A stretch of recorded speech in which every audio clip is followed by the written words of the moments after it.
Quand on travaille sur un conte musical, au niveau de l'univers des robots, comment est-ce que vous avez fait pour ne pas tomber, parce qu'il y a une identité très forte dans les personnages qu'on entend, quand on sait que la technique peut être au service de l'histoire, de la musique, mais aussi on pourrait peut-être parfois tomber dans les travers, ce qui n'est pas du tout votre cas, des effets robotiques qu'on avait entendus partout, des autotunes.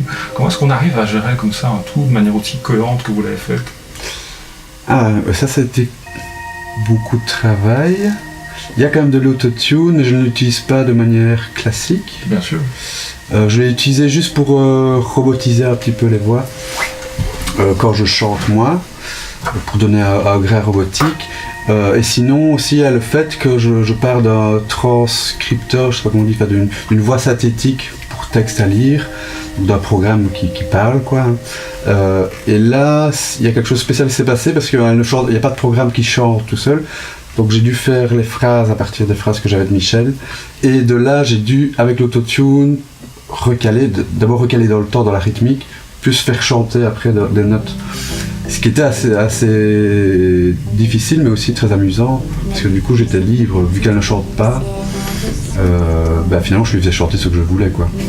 Et donc ça c'était amusant, c'était que sa voix devenait comme un synthétiseur quoi. Et ça donne aussi ce truc où c'est pas une voix naturelle, donc elle ne chante pas comme un humain quoi.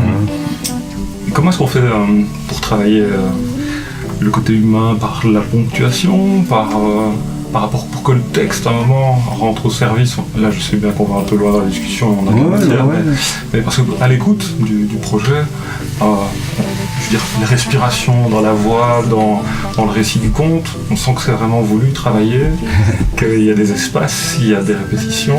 Ouais, tout ça, le plus gros boulot ça a été ça. Le synthétiseur, le post-prod. Le fait, enfin je veux dire la voix réagit à l'écrit, à la moindre point, une phrase, une virgule, enfin ça, on voit pas mal. Ouais, Comment ça s'est passé? C'était facile de rentrer en... Non, c'était très difficile, surtout que le programme a parfois des bugs d'expression, ou déjà ça, des fois je devais carrément changer l'orthographe, faire des orthographes spéciales pour que l'intonation arrive. Et ça c'était pas facile. Donc j'ai dû bricoler déjà rien qu'au départ. Et puis j'ai beaucoup travaillé en post-production avec le mixage pour faire des pauses, et en même temps il fallait ramasser pour pas que ce soit trop long. Ça a été le plus gros travail, ça a été ça. Et alors dans le mixage, vraiment proprement parlé, j'ai beaucoup retravaillé la voix, je l'ai fait au passo, syllabe par syllabe, j'ai fait toutes les syllabes en fait, pour chaque mot, donc je sais pas combien il y en a. Mais donc pour justement retravailler la respiration, parce que dans les premiers mixages il y avait un problème qui m'agressait l'oreille, justement je trouvais que c'était pas assez humain, même si c'est un robot qui parle, il fallait que ça reste agréable à l'écoute et qu'elle ait même parfois des sentiments humains ou faire ressortir des petites intonations. Donc ça a été tout du dessin au passo et de l'équalisation, du travail vraiment de... Xavier, Michel, peut-être un mot sur l'endroit où nous sommes?